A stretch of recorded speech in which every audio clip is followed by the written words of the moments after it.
이번 시간은 페이지 25페이지 보시면 기초구조에 대해서 살펴보도록 하겠습니다.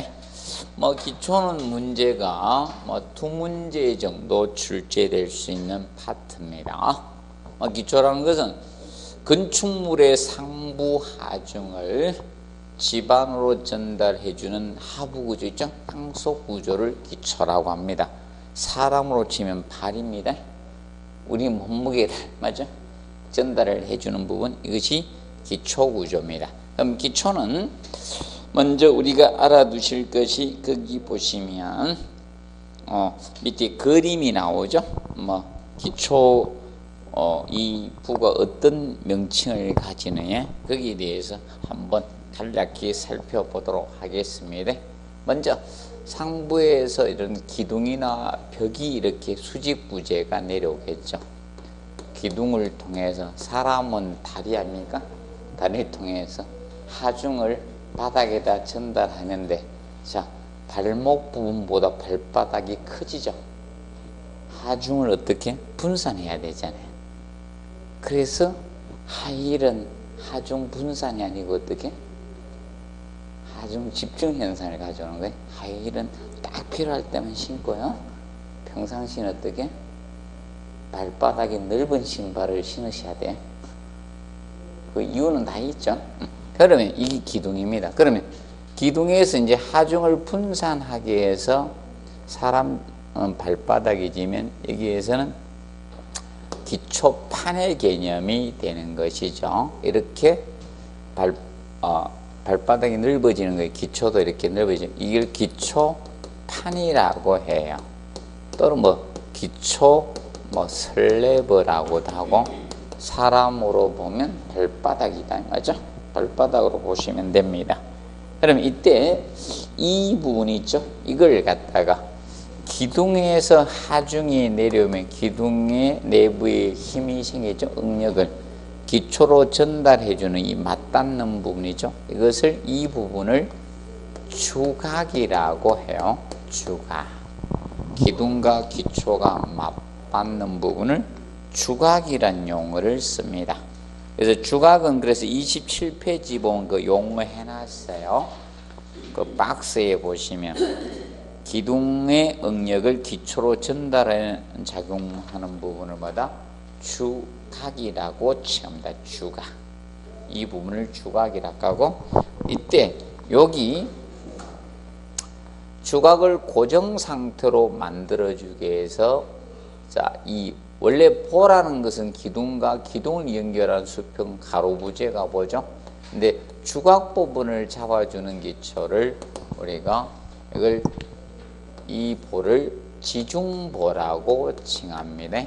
지중보 또는 기초보라고도 하고요, 연결보라는 단어도 써요. 근데 거의 대부분이 지중보를 많이 씁니다.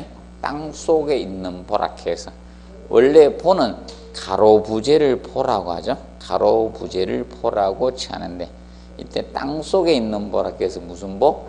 지중보, 이렇게 칭하는, 땅 속에 있는 보라해서 지중보. 그러면 사실 이 지중보, 기초보는 사실 무슨 목적인가 하면, 주각, 우리가 주각 부분이 이 부분이라 했죠. 기둥과 기초가 맞닿는 부분을 주각 부분이 되는데, 이때 그래서 이 지중보의 역할은 사실 주각을 갖다가 고정 상태로 만들어주기 위해서 설치하는 거야. 고정 상태로 하여 아니 불자, 동일한 치마가 안 돼. 부동 치마를 방지하기 위해서 방지를 하는 역할을 이 지중보가 하는 역할을 하게 됩니다. 그래서 이걸 지중보라고 칭하고요. 그 다음에 기초판 밑면 있죠. 밑면을 기준 잡아서 밑에 아래 부분이 지정이 돼요. 여기서부터 밑으로가 지정 개념이 되는 게 지정. 그러면 지정이라는 것은 기초나 이런 지반을 자, 이 보강해 주는 부분인데, 보강해 주는 부분을 우리가 지정이라고 합니다. 지정은 기초나 지반을 보강해 주는 부분을 지정이라고 칭하고요. 그래서 기초판 밑면 아래에다가 콘크리트를 타설해 주는데, 이 콘크리트가 밑창이라고 하는 밑부분에 치는 콘크리트. 그래서 우리도 구도 밑창이라 하죠. 밑창 수술을 하잖아요. 그래서 밑창 콘크리트라고 해요. 밑창 콘크리트 지정. 그러면 앞에다가 재료를 쓰는 게 재료를 그대로 쓴 겁니다. 밑창 밑에 치는 콘크리트다. 이게 밑창 콘크리트. 그리고 밑에 보면 뭐가 있습니까?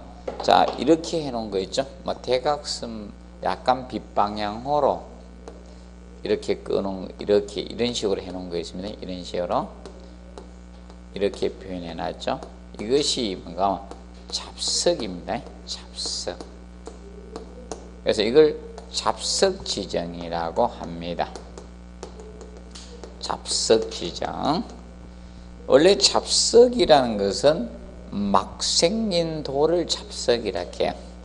자갈보다 큰 거죠. 쉽게 이래 보면 돼요. 손에 쥐어지면 뭐다? 자갈이고, 손에 안 쥐어지고 두 손으로 들면 뭐다? 이거는 잡석이다. 맞죠? 인간이 이제 못 들면 그걸 바위라 하죠. 사람이 막 들고 막 이런 이걸 바위라고 해요. 맞아? 쉽게 이렇게 보네. 손에 쥐어지면 막 집어 던지 그러면 뭐다? 자갈이고, 이제 두 손으로 들 정도 무게 정도 크기 되면 뭐다? 잡석. 사람이 못 들면 뭐다? 바위라 하죠. 자, 그래서 이 잡석 지정은 20cm 전후에 막 생긴 돌이, 이 막 생긴 돌, 이것을 뭐라 한다? 잡석이라 해요. 잡석. 막 생긴 돌. 또 얼굴이 막 생기면 우리가 뭐라 해요?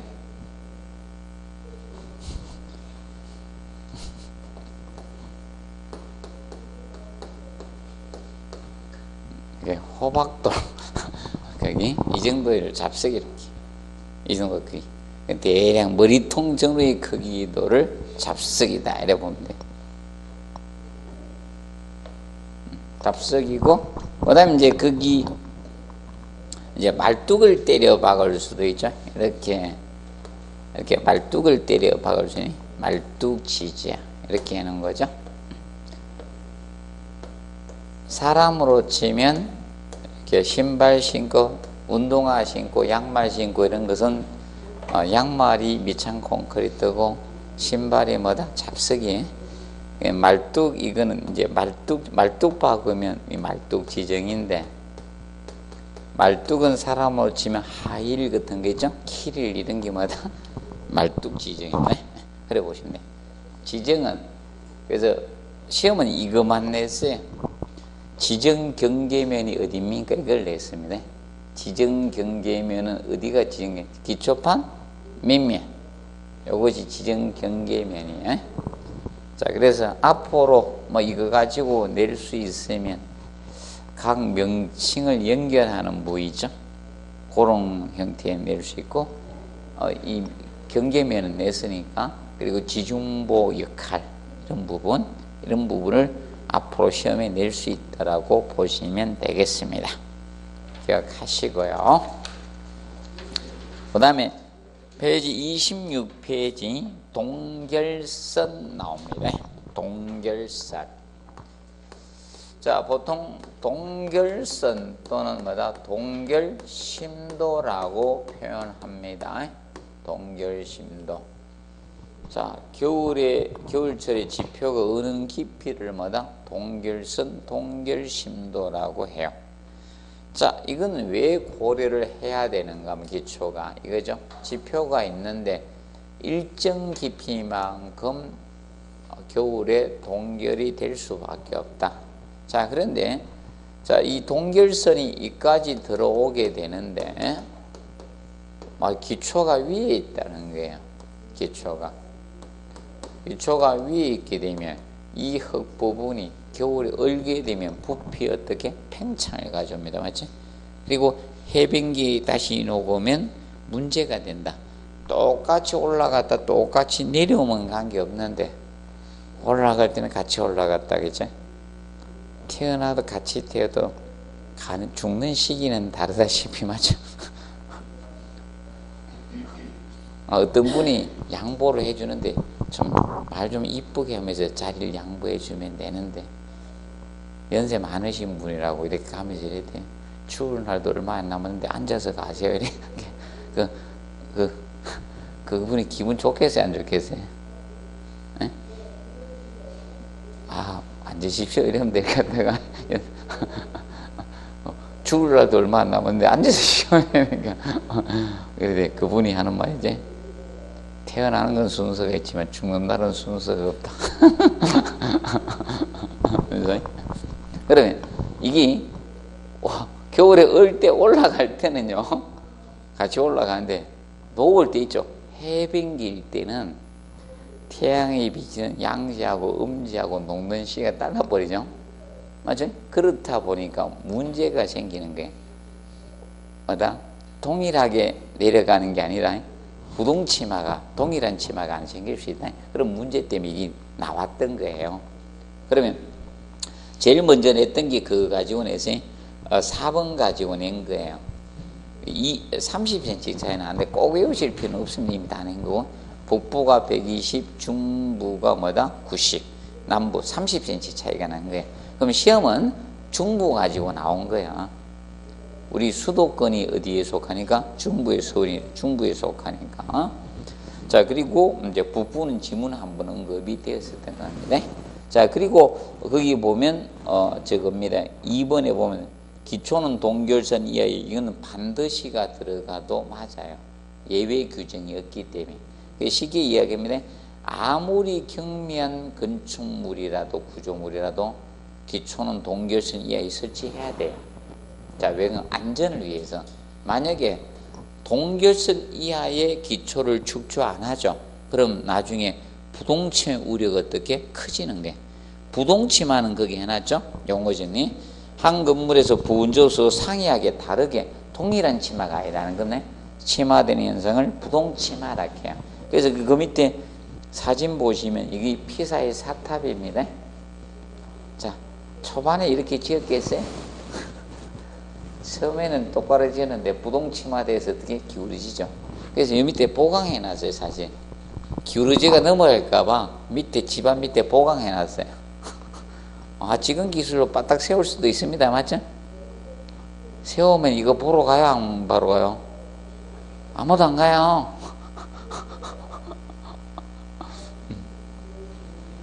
그 다음에 보시고, 그 다음에 이제 기초의 분류 개념이 나오네. 기초의 분류는 기초판 형식. 아까 저기 기초판이죠? 기초판 형식에 따른 분류가 나옵니다. 그럼 제일 먼저 무슨 기초? 독립기초. 자, 기초판 형식에 따라서 거기 기초가 몇 가지로 나누어지고 있습니까? 4가지예요. 그래서 기둥 하나의 기초판에 있는 것은 독립기초. 기둥 하나의 기초판 하나에 있는 겁니다. 그리고 두 번째 보시면 뭐가 나옵니까? 복합기초. 2개 이상의 기둥을 하나의 기초판이 받쳐주는 것을 복합기초라고 하고, 세 번째 연속기초 또는 줄기초라고도 칭하죠. 자, 이거는 일렬의 기둥이나 벽을 받치는 기초가 연속기초, 줄기초입니다. 그리고 네 번째, 건물 바닥 전체를 기초로 하는 무슨 기초? 온통기초 또는 전면기초라고도 칭합니다. 전면기초. 건물 바닥 전체를 기초로 하겠다, 이게. 온통기초의 원리는 저거 원리입니다. 배가 부력에 의해서 바다 위에 물이 떠 있죠. 그것처럼 집안의 건물을 떠 있게 하겠다는 게 그것이 온통기초, 전면기초의 설계 기본 원리입니다. 자, 그러면 일단 종류가 몇 가지 있다? 네 가지. 우리 시험이 오지선당형이니까 기초판 형식에 대한 분류가 해당되지 않는 것 내가 찾는 거 문제를 낸 겁니다. 보시면 된다. 그런데 별도로 그 전체 내고요. 그 다음에 얘가 2번 냈어요. 얘가 2번 냈고요. 얘는 1번 냈어요. 얘는 1번도 안 냈고 종합문제 지문만 나와요. 독립기초. 독립기초는 계속 왕따 당할 거예요. 얘가 답이 되는 해는 어떤 해인가만 이겁니다. 거기 보면 지정 형식이 나올 겁니다. 다음 페이지에. 자, 28페이지 하단에 보시면 지정 형식에 의한 분류 나오죠. 나옵니까? 안 나옵니까? 나오죠. 지정 형식에 의한 분류. 이거 내면요. 잘하면 답이 될 수 있어요. 독립기초가. 지정 형식에 의한 분류에 속하지 않는 것들이라면 혹시나 답이 될 수는 있다 이렇게 보시면 됩니다. 자, 그러면 독립기초는 기둥 하나에 기초판 하나 있는 겁니다. 그러면 기초판 면적이 적은 거죠. 그럼 이렇게 보면 돼. 밑으로 갈수록 아래로 갈수록 뭐가 늘어요? 기초판 면적이 커지는 거예요. 기초판 면적이 증가되는 거예요. 커집니다. 그럼 기초판이 많아지면 비용은 증가할까요? 감소할까요? 증가한다 이렇게 보시면. 그러면 누가 경제적이다? 위로 갈수록 경제적입니다. 비용은. 자, 그러면 독립기초는 기둥 하나의 기초, 사람 발구조가 뭐다? 독립기초입니다. 같이 묶은 문이 있어 이렇게. 인어가 복합이 하나밖에 없죠. 인어는. 근데 우리는 어디 있습니까? 각 기둥 하나의 기초 하나씩 있습니다. 그러면 이 독립기초는 그래서 보통 거기 지내력이 큰 경우 나오죠. 지내력이 큰 집안에 사용한다는 거예요. 지내력이 큰 경우 큰 집안에 사용을 합니다. 그러면 지내력이라는 것은 지지력이라고도 하고요. 지내력은 집안이 하중을 지지할 수 있는 능력입니다. 지지할 수 있는 능력. 이것을 지내력이라고 합니다. 지내력. 집안이 하중을 지지할 수 있는 능력입니다. 집안이. 그러면 지내력이 큰 집안에 써야 됩니다. 왜냐하면 기초판이 적기 때문에. 그럼 지내력이 큰 집안에 사용하라는 것은 무엇을? 연약 집안에 적합하다, 부적합하다? 부적합하다. 자, 그래서 여러분들이 서해안 뻘에 가면 사람 몸무게로도 어떻게 됩니까? 뻘에 빠지죠. 그럼 뻘에 빠질 때 걸어 나오려고 하면 어떻게 걸어서 힘들죠? 하중 집중되니까. 기초판을 넓히면 돼. 누워서 나오면 되는 거예요. 누워서. 그 빠져 있으면요. 서 있으면 못 빼요. 그래서 어떻게? 누우세요. 앞으로 눕지 말고, 앞으로 누우면 여기가, 뒤로 이렇게 누워가서 어서 빼세요. 그럼 빠집니다. 근데, 여러분들, 1박 2일이나 이런 데 보면 빠지게 잘 못 빼죠? 왜? 어떻게 빼려고 하니까? 서서 자꾸 빼려고 하니까 안 빠지는 거죠. 자꾸 더 들어가는 거야. 그러니까 어떻게 하십시오? 앞으로? 누우세요. 2판 4판 다 베린 거야. 그런데 빠지면 맞아? 빨아야지 뭐 할 수 있나 맞아? 그래, 누우시고. 기초판 면적이 증가하니까 뜹니다. 뺄 수 있습니다. 그러면 이거는 연약 집안에 적합하다, 부적합하다? 부적합하다. 큰 집안에 사용이 되는 거예요. 그래서 연약 집안에 부적합한 기체에는 얘는 연약 집안에 부적합합니다. 그럼 복합기초 2개 이상의 기둥을 하나의 기초판에 받치는 것이 무슨 기초? 복합기초입니다. 그래서 거기 해놨죠? 2개 이상의 기둥을 한 개의 기초판에 받치는 거 정의 알아두세요. 아직 정의는 안 냈어요. 얘는 정의는 출제를 안 했습니다. 두 개 이상의 기둥을 한 개의 기초판이 받치는 걸 무슨 기초? 복합기초라고 칭합니다. 그럼 복합기초는 왜 설계가 되는가? 복합기초는 기둥의 배치 때문에 생기는 거예요. 기둥의 배치. 배치 때문에 우리가 복합기초가 설계가 됩니다. 어떤 경우가 하면 이 두 가지 경우입니다. 그 첫 번째가 기둥이 근접해 있다는 게 너무 가깝게. 기둥이 근접해 있는 경우예요. 너무 가깝게 있는 경우. 자, 실제 그림으로 그리면 이거죠. 기둥이 이렇게 돼 있는 거예요. 기둥과 기둥 사이가 너무 가깝게 배치가 돼 있어요. 그러면 따로따로 기초판을 이렇게 만들어야 되는데 기초판 만들 땅에 여지가 없죠. 너무 가깝다 보니까. 그래서 어떻게 하겠다? 하나의 기초판으로 이렇게 만드는 거예요. 이렇게 하나의 기초판으로 이렇게 두 개의 기둥을 만드는 거예요. 이것을 무슨 기초? 복합기초. 자, 그리고 두 번째 이 경우다. 자, 이 인접대지 경계선이야. 인접대지 경계선에 가깝게 기둥이 이렇게 배치된 게, 기둥이 이렇게 배치되어 있는 거야. 기둥이 이렇게 배치되다 보니까 독립기초를 만들 수 있는 땅의 여지가 없잖아. 독립기초는 못 만들잖아요. 따로따로. 이렇게 만들어야 되는데 나무 땅에다 만들 수는 없죠. 아니면 돌을 파고 나가서 만들 수는 없잖아요. 그렇다 보니까 기초를 이렇게 사다리꼴 모양으로 하는 거, 이런 식으로 해서 사다리꼴 모양으로 기초를 이렇게 만들어 주는 거예요. 이렇게. 그러면 두 개 이상의 기둥을 하중이 전달되는데 이 하중을 사다리꼴의 무게 중심을 통해서 하중을 전달하겠다. 이게 이런 형태. 그래서 이런 기초를 무슨 기초? 복합기초. 그래서 얘들은 바로 기둥의 배치 문제로 생기는 때문에 발생하는 기초예요. 그럼 독립기초 만들기가 곤란할 때 있죠. 쉽게. 맞죠? 독립기초 만들기가 곤란할 때 있죠. 이럴 때 무슨 기초로 간다? 복합기초로 가는 거예요. 그래서 얘도 연약지반에는 사용이 안 됩니다. 그럼 이제 연약지반에 사용되는 게 연속기초나 바로 이겁니다. 온통기초입니다. 그러니까 연속기초는 거기 이렇게 해놨죠. 자, 벽 또는 마다 일렬에 기둥을 받치는 기초판이 무슨 기초? 연속기초예요. 연속기초.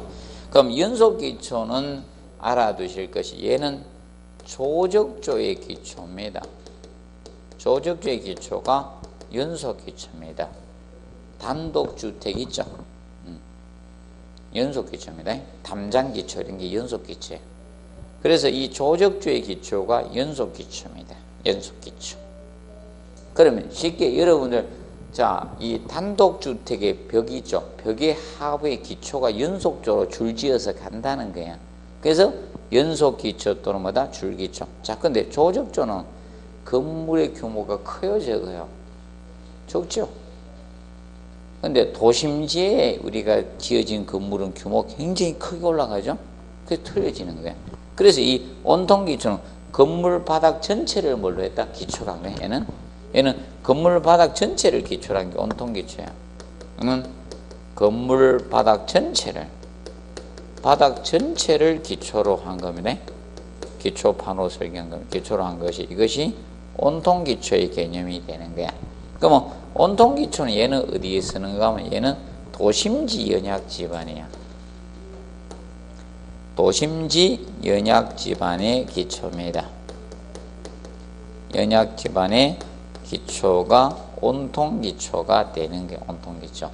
그러면 도심지는 건축물이 높게 건축될 수밖에 없죠. 그럼 하중은 많이 나가는데 진해력은 약하다. 연약지반이 될 겁니다. 그렇게 기초판 면적을 넓혀주는 거예요. 그럼 배의 원리, 배가 부력에 의해서 뜨는 것처럼 지지력에 의해서, 진해력에 의해서 건축물이 떠있게 만들겠다는 게 정가시켜서. 왜 못 떠 있어요? 뜰 수 있죠. 흙 위에 왜 못 떠 있습니까? 물 위에도 배가 그렇게 큰 배가 떠 있는데 맞죠? 그 원리를 활용하는 것이 바로 이 온통기초, 전면기초입니다. 그래서 지금 그렇게 깊게 들어가지는 않고 간단히 냈어요 지금까지. 자, 정리를 해 두시고요. 자, 그 다음에 넘겨보시면 28페이지 거기 기초설계시 고려상 이거는 13회 때 기출을 해버렸어요. 13회 때. 그래서 나중에 제일 중요한 게 5번이었거든. 5번 가지고 시험을 냈습니다. 다른 형태의 기초. 다른 형태의 기초는 줄이면 이거죠. 이종 형식 기초입니다. 이종 형식 기초. 그래서 다른 형태의 기초나 말뚝은 한 건물에 혼용해서는 안 된다는 거예요. 부동침의 위험이 증가되니까 이종 형식 기초 하라 하지 마라 하지 말아라 이 뜻입니다. 이종 형식 기초라고 합니다. 자, 그리고 2번의 지정 형식은, 자, 아까 지정을 어디를 지정이라 했어요? 뭐라 했죠? 여기 무엇이다? 지정이다. 지정. 지정은 여기서부터. 그럼 지정을 어떻게 하냐? 그러면 자, 지정 형식에 따라서 네 가지로 나누어집니다. 거기 직접 기초, 말뚝 기초, 피어 기초, 자망 기초 네 가지로 나누어집니다. 근데 중요한 것은 직접 기초하고 말뚝 기초가 중요합니다. 직접 기초하고 말뚝 기초 이 두 가지가 중요합니다. 그러면 직접 기초는 기초판이 직접 지반이나 잡석 다짐 정도의 경미한 지정 위에다가 기초를 하면 이것은 직접 기초입니다. 자, 그러면 직접 지반에 하거나 또는 뭐다? 경미한 지정 체크하지? 경미한 지정은 이걸 경미한 지정이라고 해요. 잡석 지정이나 밑창 콘크리트 지정 이것을 경미한 지정이라고 해요. 거다 써놓으세요. 경미한 지정은 잡석 지정이나 밑창 콘크리트 지정 이것을 뭐다? 경미한 지정이라고 해요. 경미한 지정. 그래서 여러분들 이거죠. 키를 측정할 때 어떻게 합니까? 우리 서가지고 상대방끼리 키 측정할 때 운동하시는 둘이 보통 이렇게 서가지고 어떻게 키 재죠? 근데 운동화에 저거 뭐다? 키 높이라고 깔창 깐 사람들 있죠? 그때 빼내죠? 옛날 개그맨 중에 한번 그 개그 좀 했었죠? 황현인가? 하고 누가 같이 나와야죠? 항상 그 사람은 깔창 그 있는 거 빼고 갔었죠? 그래서 그 잡석 지정이나 밑창 콩의 경면 이외에 기초를 썼지만 이것이 직접 기초로 보겠다는 거고, 그 다음에 말뚝 기초는 뭐 박아준다? 말뚝 박은 거예요. 말뚝 기초는 꼭 기억하세요. 뭐 박아야 된다? 말뚝 박아야지 말뚝 기초입니다. 그러면 그래도 무슨 지정을 해야 된다? 말뚝 지정을 해야지 말뚝 기초가 되는 거예요. 명심하세요. 뭐 해야지? 말뚝 지정을 해야지 말뚝 기초가 되는 거예요. 말뚝 박아야 됩니다. 그래서 거기 보면 이렇게 해놨죠. 특히 중앙건물이나 나오죠. 중앙건물. 자, 이거 중앙건물이라는 것은 또 이거 아닙니다. 건축물 여러 개 지는데 센터 건물이 중앙건물 아니고, 여기서 중앙건물이라는 것은 제가 청사나 강공서 이런 거 있죠. 여기서는 시청이나 정부 청사 이런 거 있죠.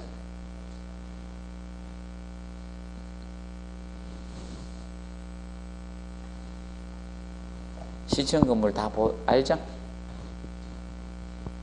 시청이 어디 있는가 모르게 되면 안 되죠. 시청이나 청사 건물들을 중앙 건물이라고 해요. 여기 여러분들 뭐 구청도 있고 뭐죠? 이런 거 다 이런 걸 중앙 건물이라고 해요. 그리고 고층 건물의 기초에 사용이 되는 겁니다. 말뚝 박아주는 거예요.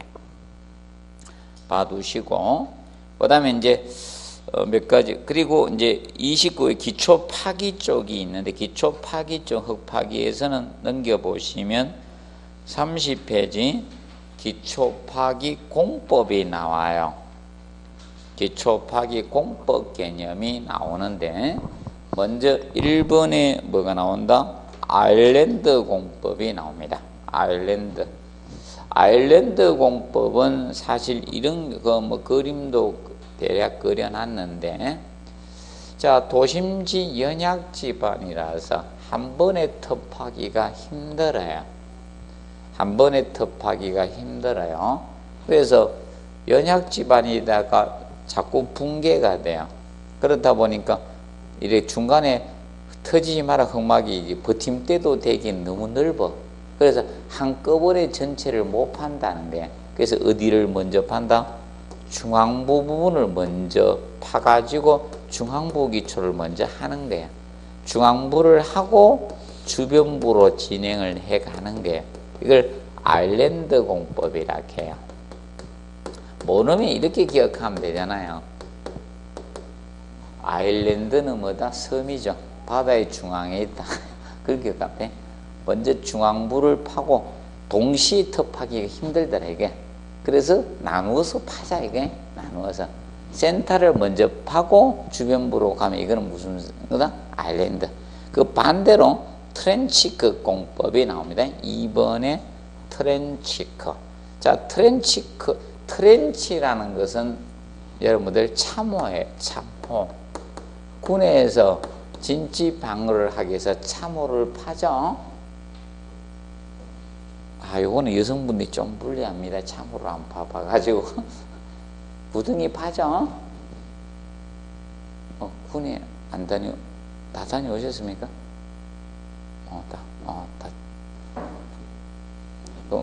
참호 파보셨죠? 안 파는 부대도 있긴 있습니다.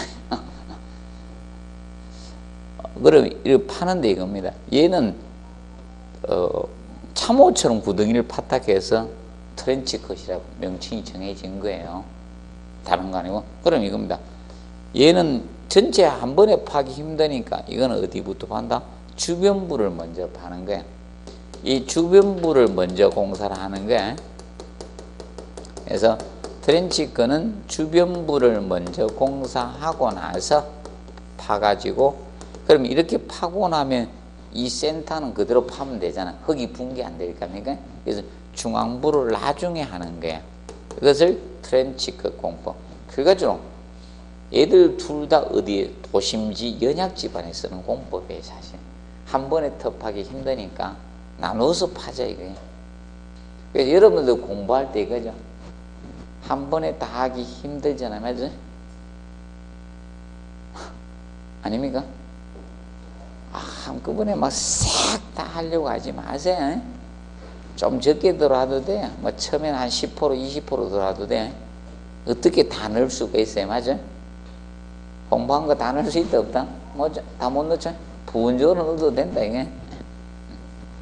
이게고, 그 다음에 이제 오픈컷 공법 나오죠. 오픈컷은 이겁니다.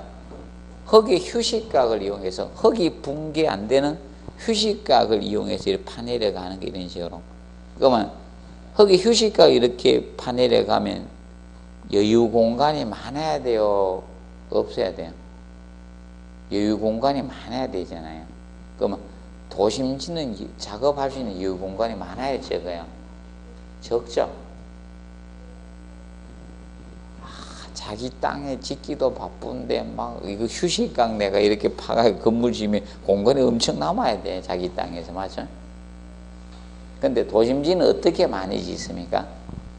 도심지가 건편의 용적률이 토지 용도가 높아야 되잖아. 땅값이 비싸다.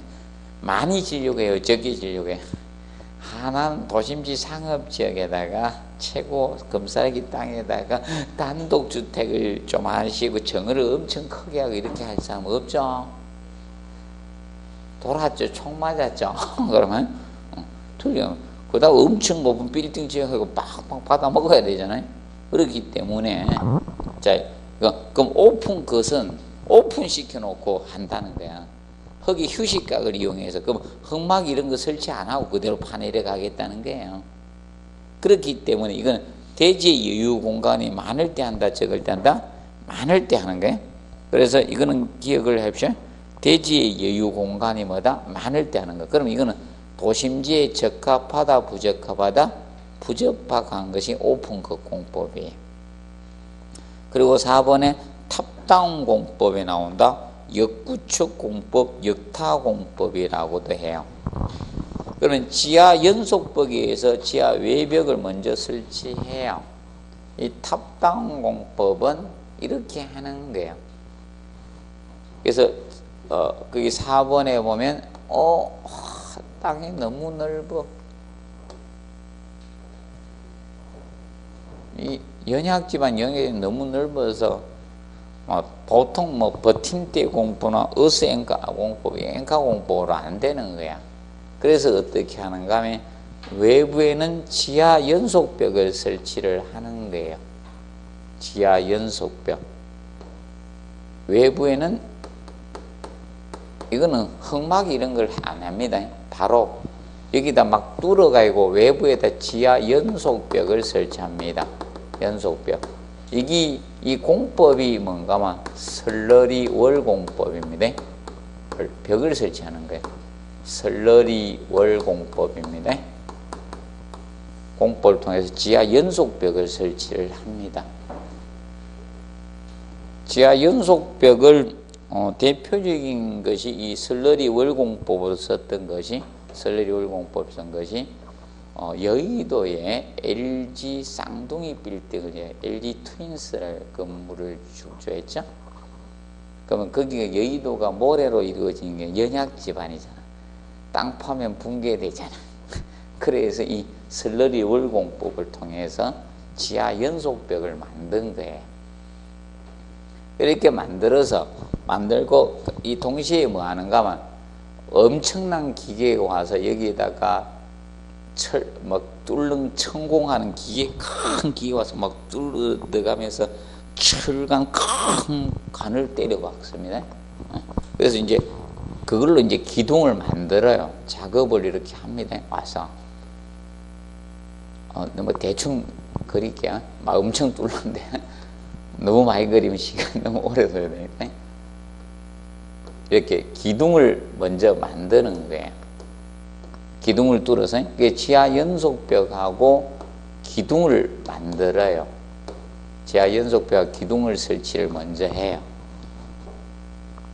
보통 우리가 건물 지을 때 어떻게 합니까? 땅을 들고 파고 나가지고 어떻게 합니까? 기초 설치에 지하 저 밑에부터 축조해하고 올라 1층에서 2층, 3층 이렇게 올라가죠. 이렇게 짓는 게 기본 원칙인데 얘는 이렇게 하고 나서 이제 땅 안 파. 땅을 안 팝니다. 이렇게 하고 나서 뭐 하는가 하면 1층 슬래브를 설치하는 거예요. 1층 슬래브, 바닥판을 설치해요. 1층 슬래브를 설치하고 나서 그리고 일부는 이렇게 흙을 파내야 되니까 뚫어놔요. 흙 꺼내는 데하고 포크레인 들어가는데 뚫어놨습니다. 그럼 여기를 통해서 어떻게 하는 1층 슬래브를 공사하고 나서 자 동시에 지하 굴착을 들어가요. 지하 굴착과 지상 축조를 들어가는 거예요. 동시에. 그래서 밑에는 뭐다 다운 내려가고 위에는 뭐다 탑을 쌓아 올라가요. 그래서 탑다운 공법이라게 동시에 이것을 탑다운 공법이라게. 그래서 명칭 얘도 뭐다 도심지에 쓰는 거야. 도심지. 최근에 지어진 건축물 중에요. 동대구역 옆에 한성센터에 건축물을 버스 종합터미널하고 막 백화점하고 막 왕창 다 잡아넣어서 거다가 거기가 아마 연면적이 26만 제곱미터 이 정도 될 거예요. 엄청난 규모의 건물을 지었습니다. 그러니까 한 번에 힘들잖아요. 그래서 이렇게 한 거예요. 제가 대구 분들은 한번 그게 탑다운 공법이라고 한번 보라고 했는데 제가 몇 년 전부터 이제 탑다운 공법을 시작했거든요. 얘가 한번 답이 돼야 된다고. 앞전에 그 답을 만들어 도심지다, 도심지가 아니다. 도심지에서 공법이. 그러면 아까 했던 그런데 얘는 아니다. 오픈컷 공법이죠. 얘는 도심지에 사용한다 안 한다? 안 해요. 자, 그러면 여러분들 이겁니다. 이 슬러리 월공법이든 지금 현재 있죠? 이런 탑당 공법이든 아일랜드나 트렌치급 공법 있죠? 이런 거는 도심지에 쓰는 거예요. 그러면 이 지하 연속벽 설치하는 것은 이거죠. 슬러리 월공법인데 왜 얘를 하느냐? 흙막이가 필요 없잖아요. 별도로. 맞죠? 뚫어서 외부에다 벽을 미리 설치하는 거예요. 벽을 설치해버리면 걔가 무슨 역할까지 한다? 흙막이 역할까지 동시에 하는 거예요. 그러니까 별도로 흙막이를 설치해도 흙막이를 제거할 필요도 없는 것이고 대매우기 할 필요도 없는 거예요. 이게 바로 그 자체가 되는 거예요. 보시면 되고요. 그 측면을 우리가 알아두시고요. 그 다음에 페이지 32페이지 보면 거기 흙의 휴식각이라는 용어 해놨죠. 휴식각. 흙의 입자의 부착력, 음직력을 무시할 때, 즉 마찰력, 흙의 마찰력으로만 우리가 정지하는 그 사면각도를 흙의 휴식각이라고 해요. 흙의 휴식각.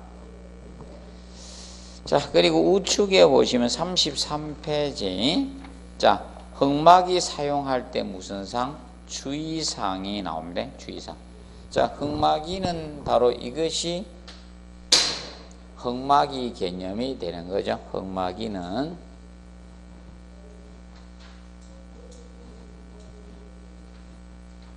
자, 흙막이는 이겁니다. 우리가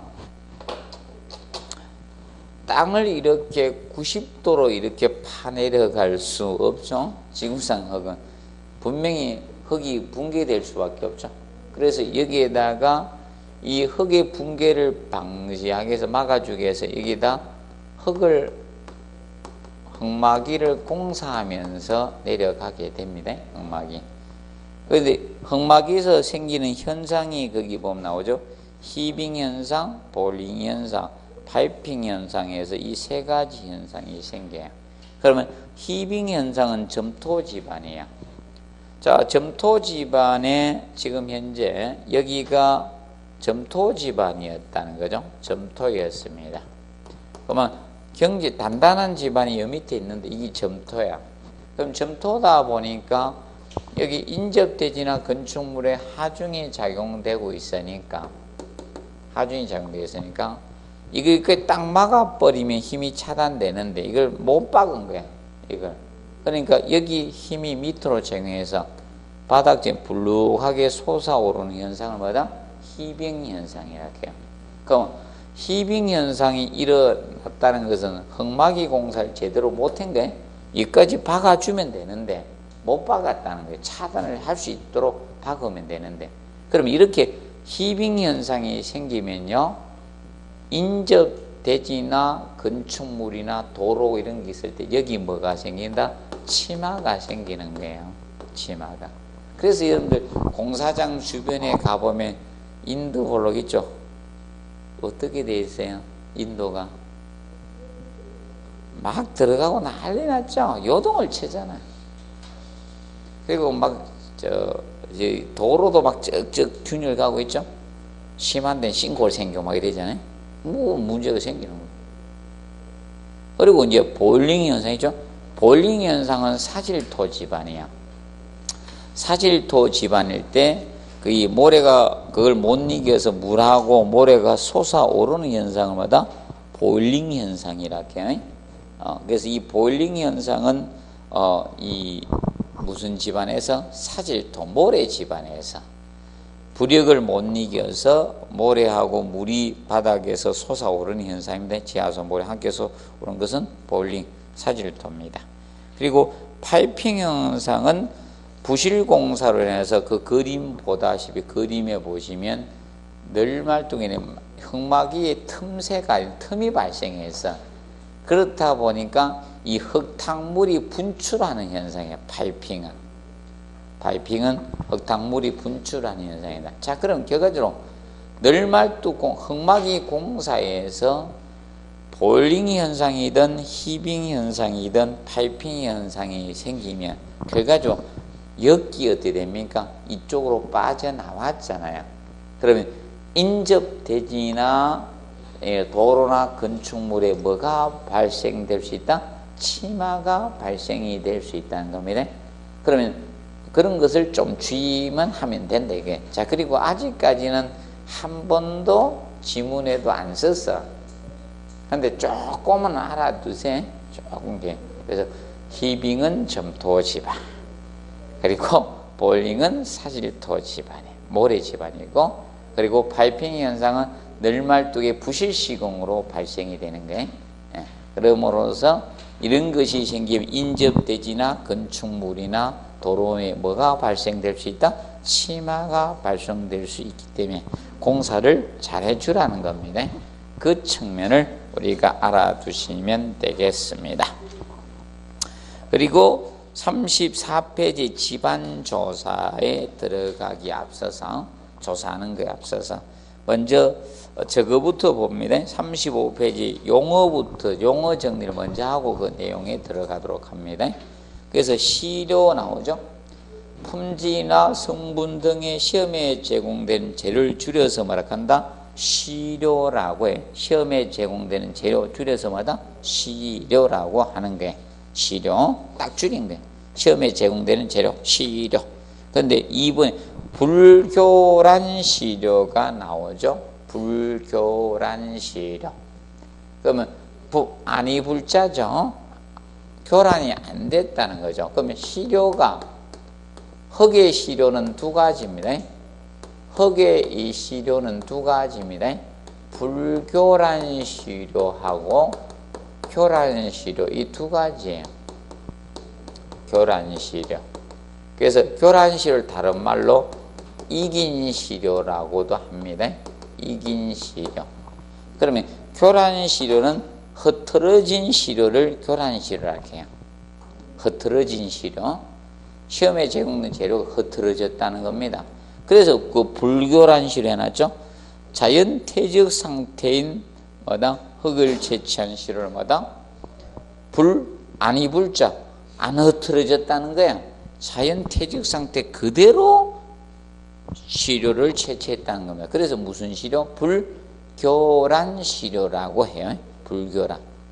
불교란 시료는 흐트러지지 아니했다는 거다. 그래서 자연마다 퇴적 상태의 흙에 채취한 시료를 무슨 시료? 불교란 시료라고 해요. 그러면 예를 들어서 이겁니다. 자, 모래 봅시다. 모래는 채취하면 흐트러질까요? 안 흐트러질까요? 흐트러질 수밖에 없죠. 모래는 접착성이 없죠.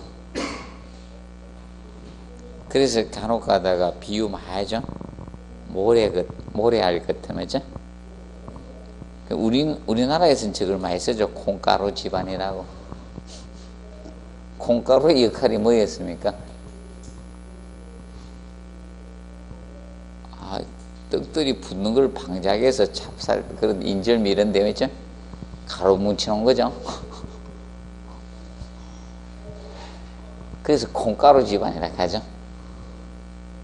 단합이 안 되고, 완전 아빠는 아빠들이 놀고, 엄마는 엄마들은 애들 따로 각자 놀죠. 완전 콩가루 집안이라고 하죠. 맞죠? 족보도 없고, 위아래도 없고, 이러면 콩가루 집안이라고 하죠. 표현 많이 하죠. 자, 그리고 예민비. 예민비는 흙의 익임에 의해서 뭐다? 약해지는 정도를 표시한 걸 예민비라고 해요. 예민비. 그러면 예민비라는 것은 식으로 쓰면 이거예요. 분자에다가 안 흐트러진 불교란 시료의 강도를 두고요. 분모에다 흐트러진 시료, 교란 시료의 강도를 둔 것, 이것을 예민비라고 해요. 예민비. 예민비. 그러면 우리가 이야기했죠. 이걸 뭐라고 했어요? 이긴 시료라고 했죠. 흐트러진 시료. 그래서 흙의 익임에 의해서, 맞죠? 익임이 흐트러졌다는 거잖아요. 익임에 의해서 약해지는 정도를 표시한 걸 무슨 비? 예민비라고 합니다. 예민비. 34페이지를 공부하기 위해서는 용어를 먼저 알아야 돼요. 자, 그리고 4번에 안밀. 제하에 의해서 간극수가 제거되어 지반이 뭐다? 압축되는 현상을 압밀이라고 해. 자, 그러면 거기 제하에 의해서죠. 제하는 하중을 가하는 것을 제하라고 합니다. 제하는 하중을 가하는 것. 그럼 다른 개념이 아니라 흑에는 이거잖아요. 흑에는 흑입자만 있는 게 아니잖아요. 흑입자도 있지만 흑과 흑 사이에 뭐가 있다? 물이 있죠? 간극수가 있다는 게, 물이 있다는 게 간극수. 흑입자의 간극에 여기에 뭐가 있더라? 간극수가 있다는 거죠. 이 간극수가 제거되면서, 그럼 쉽게 이겁니다. 싱크홀이 왜 생기는 거예요? 물의 이동으로 생기는 거죠. 지하수. 보통 땅 속에는 흙이 60에서 한 70% 전후되고 3, 40%가 물이 있거든. 근데 물이 빠져나가니까, 우리나라 공사가 물 다 퍼내잖아. 님들 공사장에서 물 퍼내요, 안 퍼내요? 퍼내죠. 지하철도 물 나오면 다 퍼내요. 근데 독일 이런 외국 같은 데는 공사 깐깐하게 하는데 선진국들은요, 물 못 퍼내게 해요. 우리나라는 물 퍼내게 해가지고 어떻게? 싱크홀 생기고 치마 현상, 자꾸 무슨 홀 생기는 거예요. 굉장히 위험한 거예요. 몰라, 우리나라는 언제쯤 못 퍼내게 하려는지. 그럴 일은 없을 거죠. 계속 퍼내요. 지하철 공사했죠. 지하철에 생긴 물 끌어다가 이제 화장실에 변기 공급하고 있죠. 그런 걸로 쓰고 있어요. 청소하는 물이죠. 그런 용도로 쓰고 있고. 우리나라도 물 다 퍼내요. 물 생기는 쪽죠.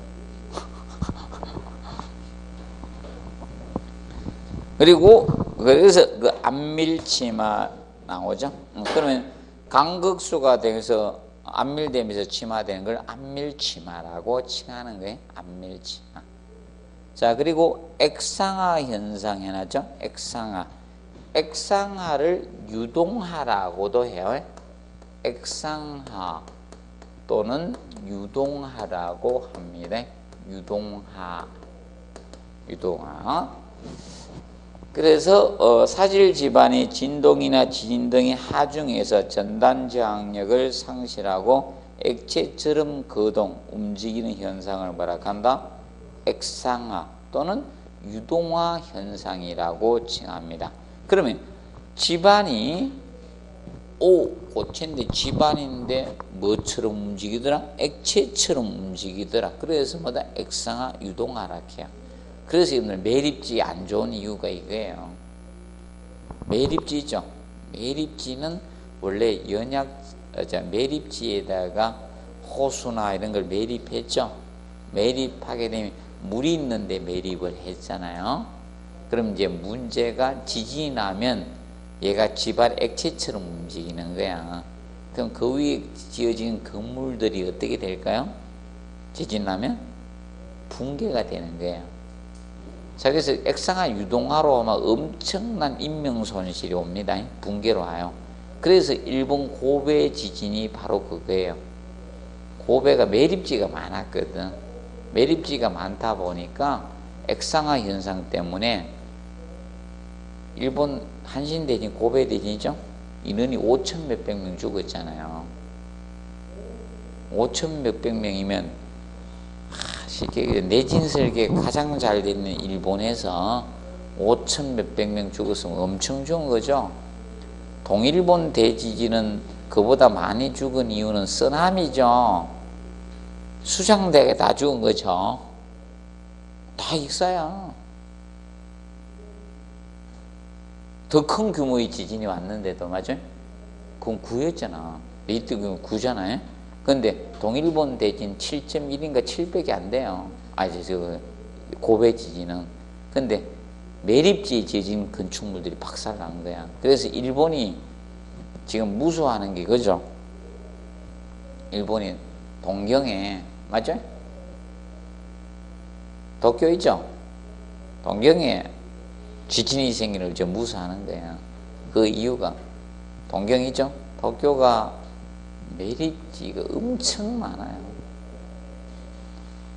지금 엄청나게 커졌잖아, 동경이. 맞죠? 엄청 커지면 그래가지고 땅을 넓혀야 되겠죠. 그건 뭐 했을까요? 매립을 엄청 했다는 거예요. 매립지 건축물이 엄청 지어져 있다는 거예요.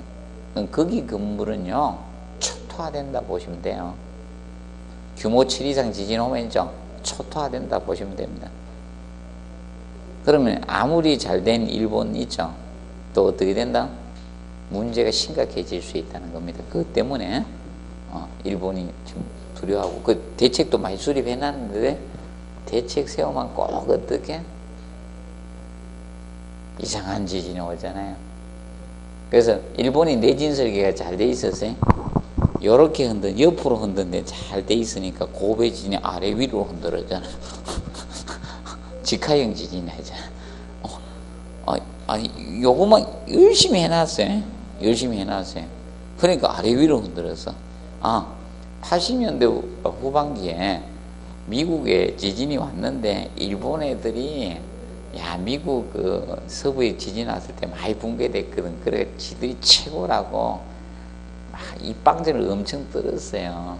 그래가지고 또 자연은 가만히 있죠. 그런데 입방정 떨어서 해서 93년도에 일본 고베 흔들었던 거야. 아래 위로 박살난 거야. 일본의 신칸센부터 해서 있죠, 한신고 내진 설계한 거 있죠, 다 초토화되어 있지 않습니까? 모든 게 다 건축물도 다 붕괴되고 일본 고베 시청도 탁 부러졌잖아. 허리가 또 붕괴됐잖아요. 그런 현상이 되었습니다. 그래서 일본이 그래서 이제 떨고 있는 겁니다. 왜? 분명히 이쪽에서 오사카 쪽에서 동경 쪽에 대지진이 한번 올 때가 있거든. 타이밍이 돌아오거든요. 머지않아 옵니다. 저 아베가 하도 우리한테 안 좋게 해서 꼭 옵니다. 자, 오시고 34배 그 집안조사부터는 여기는 다음에 하도록 하겠습니다. 다음 시간에. 오늘은 여기서 마무리하고요. 그래서 오늘 여기까지 내용은 대해서는 한번 복습하세요. 자, 오늘 여기서 마치도록 하겠습니다. 자, 수고했습니다.